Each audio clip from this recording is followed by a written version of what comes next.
Magandang umaga po sa inyo, kasamang Ted at kay Miss DJ Chacha. How are you today, sir? Mabuti naman po, kasamang Ted.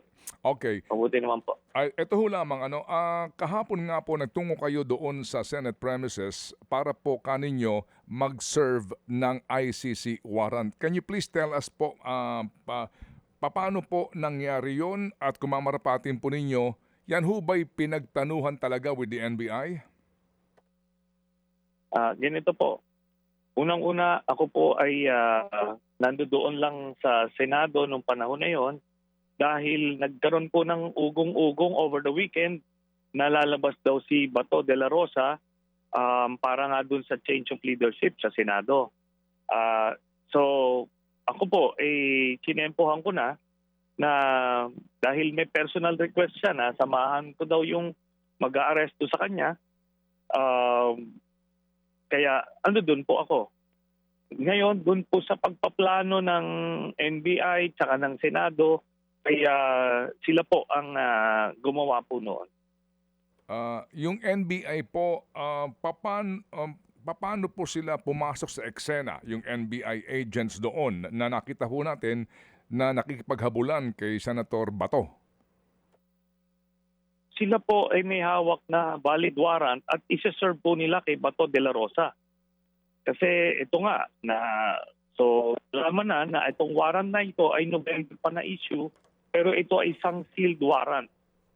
Ngayon, siguro, kung si Bato de la Rosa ay lumakas ang loob niya dahil over the weekend, nag-announce yung ICC dahil nagpa-clarify yung media kung may totoo may warrant si Bato, ang sinabi nila ay walang public warrant na inisyo kay Bato. Pero hindi nila sinabi na merong sealed warrant. Yun po yun. So may nakakuha po ng copy ang NBI nitong ICC warrant na ito? Opo. Nakakuha po sila at yun po ang gagamitin nilang basihan para arestuhin si Bato. Basahin ko lang po ito, no? Kasi over the weekend rin po, Senator Sani, ang sinasabi po ng DILG, particularly po ni Secretary John Vic Remulla, no? As of latest update, ito ho'y May 9, the DILG is preparing a 10,000 task force for the dragnet operations in case a warrant of arrest for Senator Bato is issued. Kahapon po, yung 10,000 na ito ay may mga naghahanap kung nasan daw ito mga pulis na ito, no? Wala ho bang informasyon ang kalihim ng DILG na meron ng arrest warrant laban kay Senator Bato at hindi ba kayo nakipag-ugnayan sa kanya para sa tulong po ng 10,000 police force na ito? Ito nga po, no? Ang nakakatawa rito, last year, kung maalala po ninyo, yung kapatid niya, si Ombudsman Boying Remulla, ang unang nag-anunsyo na meron na raw warrant. Tapos sinabi niya, may picture pa siya noon sa telepono niya, kapatid niya po yun. Bakit hindi niya tinanong na lang kung totoo ba yan? I am sure nag-usap sila.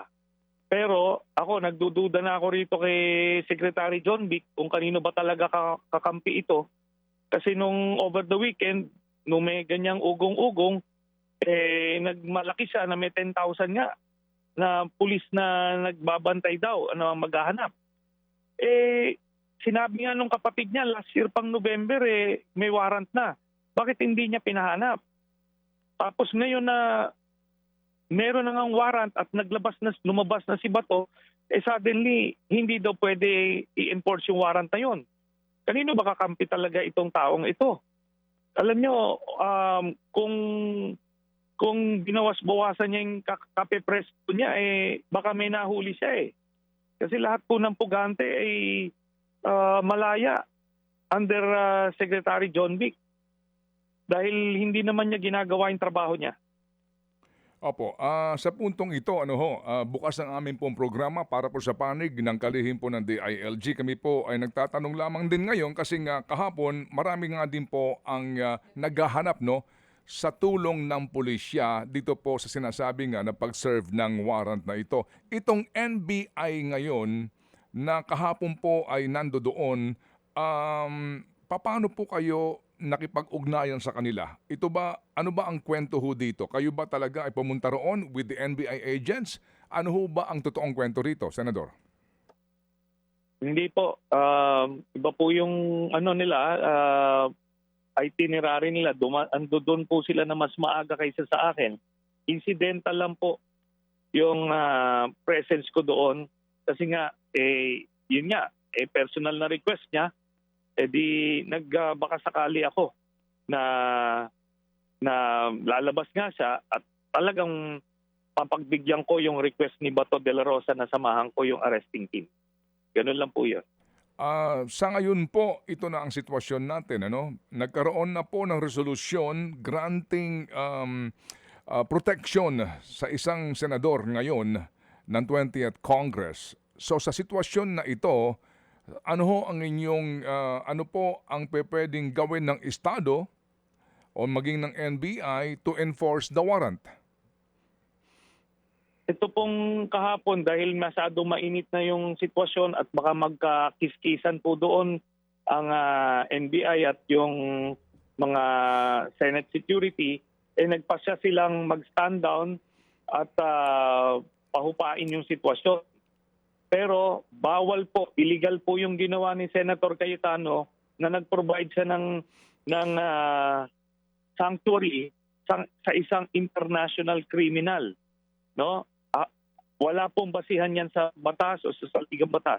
Ang nasa constitution po natin ay ang hindi pwedeng arestuhin ang mga senator while in session kung ang krimen na ginawa nila ay less than 6 years ang penalty. Ito pong crimes against humanity, life imprisonment po yan. At meron na rin pong precedent.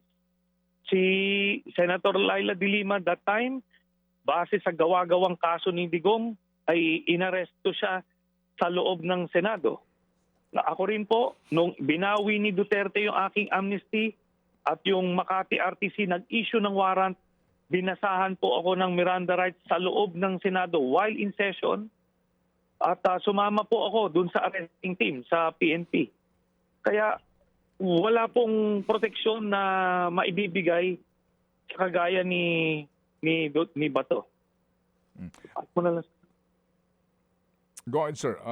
Senator Sani, meron pong balita na dumulog na sa Supreme Court ang mga abogado ni Senator Bato to seek relief, no? Dito po sa ICC arrest warrant na ito. And they are saying nga na dapat muna itong idaan sa lower court bago ito maipatupad. And may mga binabanggit din po sila na anumang pong provision ng ating pong batas na nagbibigay proteksyon hindi lamang sa isang sitting senator kundi sa ating mga mamamayan. Ano po yung take doon? Yan na lang po ay diskarte na po yan ng mga otoridad kung ano po ang gagawin nila. Pero kagaya po nung last time kay Duterte, hindi naman po nagbigay ng TRO ang Korte Suprema nung siya ay inaaresto. At ang basis po ay parehas. Ito pong ICC warrant at yung local law natin, yung Republic Act 9851, ito po yung international humanitarian law, no? At nakalagay po doon sa jurisdiction, sinabi po doon na kung merong isang akusado dito sa Pilipinas na iniimbestigahan ng isang international tribunal, ang ating mga otoridad ay pwedeng isurrender itong taong ito. Yun po ang naging basehan ng pag-surrender kay Digong sa The Hague. At hindi naman po yan na deklarang unconstitutional or illegal ng Korte Suprema. Kaya I don't see the difference now kung bakit hindi pwedeng gawin yun kay Bato. If you recall, Senator Sani, kami po ay nagkaroon ng panayam with you at natanong namin kayo tungkol nga dito sa arrest warrant kung meron man against Senator Bato as co-perpetrator dito po sa kinakaharap na kaso ng dating Pangulong Duterte sa ICC. You mentioned na wala ka pang informasyon, no? Hindi ka pa makapag-confirm nor deny. So, kailan mo talaga nalaman itong arrest warrant na ito? Saan ka kumuha ng kopya? Sino nagbigay sa iyo? And ang claim sa iyo ngayon ng ilang mga senador ay parang you serve as a sheriff. Para ka daw sheriff ngayon ng ICC.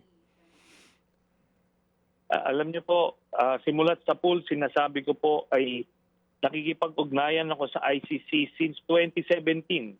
Dahil nga tinutulungan natin silang magkalap ng ebidensya, testigo, para ma-pursue itong kasong ito na base rin ito dun sa Rome Statute na pinasukan natin noong 2011. Ito ay parte ng international law na nire-recognize ng ating Korte Suprema at nagdesisyon sila yung Korte Suprema na nire-recognize yung jurisdiction ng ICC nung tayo ay miyembro pa. So itong investigasyon na to ay bunga pa nung mga panahon na yon. At hindi po ikinailayon. Ngayon nung tinatanong niyo po ako kung meron siyang warrant o wala, hindi dahil sealed ito ay hindi po ako authorized to divulge that information. Ngayon, hindi po ako yung criminal dito. Hindi po ako yung may warrant to be subjected to such scrutiny. Ang issue po dito ay si Bato. Meron siyang warrant at yun po ang tugunan nila. Di ho ba? Kasi pinoproteksyonan nila ito at may i-remind ko lang kasamang Ted na itong warrant na po na ito ay bunga nung investigasyon ng ICC dun sa mga krimen ni Duterte, Bato, Bongo at iba pa nung war on drugs nung panahon niya. Tayo po, saksing buhay yung libu-libong pinapatay ng mga nila Duterte at in-execute ni Bato bilang PNP chief, yung Tokhang, na nangamatay po libu-libong Pilipino. Meron pong kailangan managot doon. Ngayon, inakyat po natin yan sa ICC dahil walang local court na willing or able mag-imbestiga nito at maglitis nito. Kaya nandirito po tayo ngayon. Kaya hindi po inosenteng tao yan si Bato. Siya po ang naging instrumento ng libu-libong pagkamatay ng mga Pilipino na tayo po mismo alam natin yan. Pinagmamalaki pa ng mga supporters nila yan noong mga panahon na yon. Ganun po yan. Senator Sani, so ang sitwasyon natin ngayon, meron na pong protective custody ang Senado kay Senator Bato. May pending ngayon, di ho namin alam kung kailan ito mariresolve ng Supreme Court, no? Questioning itong ICC arrest warrant. And then, ang mga taga-NBI kahapon, yun nga, na-contempt ng Senado. What do we expect today? Ngayon po, sa inyo mismo ho, dito po sa inyong ang sinasabi ninyo na pagtungo sa Senado dahil nga you are just answering the challenge na ginawa sa inyo ni Senator Bato na kayo mismo ang pumunta sa kanya at umaresto. Dito po, ang concern ko lang po dito ay yung makamit yung hustisya ng mga pamilya ng biktima ng EJ case. So, hindi ko to bibitawan itong issue po na ito. Ngayon, kung nasa Korte Suprema yung issue na yan, o hindi sila magbigay ng TRO, di wala na pong protective cover ito ng Korte Suprema si Bato. Ngayon, kung may local court na mag-i-issue ng warrant based on the ICC warrant, di wala na pong reason. Ultimately, mananagot at mananagot po si Bato de la Rosa dahil doon sa mga krimen na ginawa niya. Ganun lang po kasimple yan. Hindi po natin bibitawan itong issue na ito. Senator Sani, kahapon ba nung kayo magtungo doon sa Senado at nataon din na nandun ka ninyo, na timing lang ang mga NBI agents, kung siya ba ay nahuli, nahawakan ninyo, meron na bang nakaantabay na eroplano para ilipad siya sa dahig? Hindi ko po alam yung sitwasyon na yon, but ang bottom line doon ay makuha yung si Bato kasi nagtatago eh. Hindi naman hinahanap ni Secretary John Vic. Di ba? Alam ng kapatid niya na may warrant siya, na may control sa pulisya, hindi naman niya pinanap. So yung pagkakataon na yun was a golden opportunity na makuha siya and ma-take into custody. So yun lang po ang primary concern kahapon po. Opo. Kasi kung siya ba ay nataon na physically po, nahawakan ng otoridad, particular po ng NBI, saan ba siya dapat nadadalhin? Baka doon po sa NBI detention facility muna until magde-decide po yung administrasyon kung ipapadala na nila kaagad sa dahig o hindi. Pero wala pong naka-standby na eroplano gaya po na nangyari sa dating Pangulong Duterte. Hindi ko po malalaman po yun. I wouldn't know. Opo. Meron na ho bang arrest warrant din laban kay Senator Bongo? Malapit-lapit na po yun. Tinatrabaho na po yan ng ICC. Kasi hindi naman po tumitigil ang investigasyon ng ICC eh. Kaya ito lang po, ganito lang kasimple. Kung akala nitong mga to, nakisisiga nung panahon ni Duterte, na they can just order people to be killed na walang consequence, nagkakamali po sila. Ganun po talaga, may kabayaran na itong mga ito. Ganun lang po. Oo. Senator, kinokontra niyo po yung claim ni Senate President Alan Peter Cayetano na wala pang senador na naaaresto sa loob ng Senado. Ano po ba? Explain lang natin sa publiko ang pagkakaiba po ng sitwasyon ninyo nung kay Leila de Lima at nitong kay Senator Bato. Wala pong diferensya, no? Pare-parehas po yung mga krimen na inakusa sa amin ay above 6 years ang penalty.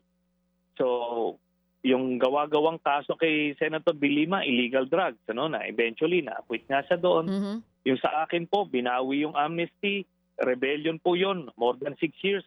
Kaya sumama rin po ako doon sa PNP. Dito kay Bato, crimes against humanity, life imprisonment din po yan. Ngayon, ang sinasabi niya may local law. Meron nga po tayong local na batas, yung Republic Act 9851, nakalagay po doon. Kapag may isang akusado ng crimes against humanity na iniimbestigahan ng International Tribunal, ay isosurrender po ng otoridad doon sa International Tribunal na po yan. Maliwanag po yung batas po na yun. They can check it out doon po sa mga interesado ko ano pong nilalagay. Yun po ang local law. Di ho ba? Na ini-implement dito. Alright, so Senator Sani, sa sitwasyon ngayon, ngayon, today, no? Ano po ang gagawin po ninyo?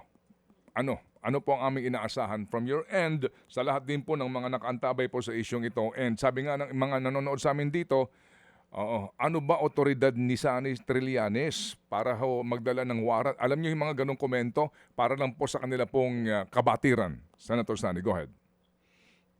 Ako lang po ay nagpakita ng warrant na dala po ng NBI.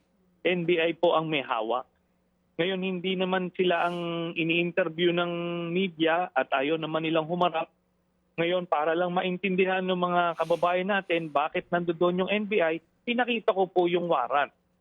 So, being an interested party, sabi ko nga po sa inyo, tinahabol ko itong mga Duterte at yung mga responsable dun sa EJ case. Advokasya ko po yan. Kumaga-trip ko yan. Ngayon, ito po yan umabot po tayo dito. Hindi ko lang po tinitigilan itong mga taong ito.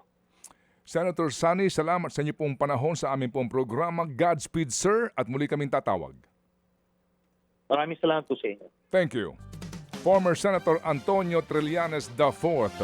Mga kapatid, patuloy po kayong tumutok sa 105.9 True FM para sa totoong balita, impormasyon, music and entertainment. Mag-subscribe sa aming YouTube channel at podcast at sundan nyo kami sa Facebook, Instagram, X at TikTok sa True Network PH. Bisitahin din po ang aming official website, truefm.ph. At panoorin din kami sa True TV Signal, Channel 19. Kami po ang 105.9 True FM. Laging true sa'yo, kapatid.